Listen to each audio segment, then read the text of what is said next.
ভুল করেছো, তওবা করো, মাফ করবে কে? এজন্য আল্লাহ বললেন, ইয়া আইয়ুহাল্লাযীনা আমানু তুবু ইলাল্লাহি তাওবাতান নাসুহা। ভুল করেছো, তওবা করো, মাফ করবে কে? সাইয়েদনা আদম আলাইহিস সালাম ভুল করলেন, দুনিয়ায় এসে শত শত বছর কাঁদলেন, কিন্তু ক্ষমা হয় না।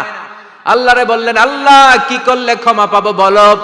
ফাতালাক্কা আদামু মির রাব্বিহি কালিমাতিন ফাতাবা আলাইহি। আল্লাহ বললেন, ও আদম, তোমারে কিছু কালেমা শিখাইয়া দেই, এই কালেমাগুলো দিয়ে আমার কাছে দোয়া করো, ক্ষমা করে দেব।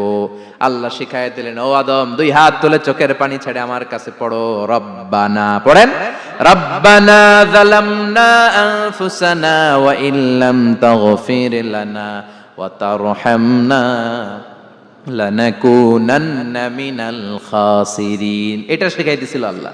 আল্লাহ, আমি জুলুম করেছি, অন্যায় করেছি, ভুল করেছি, পাপ করেছি,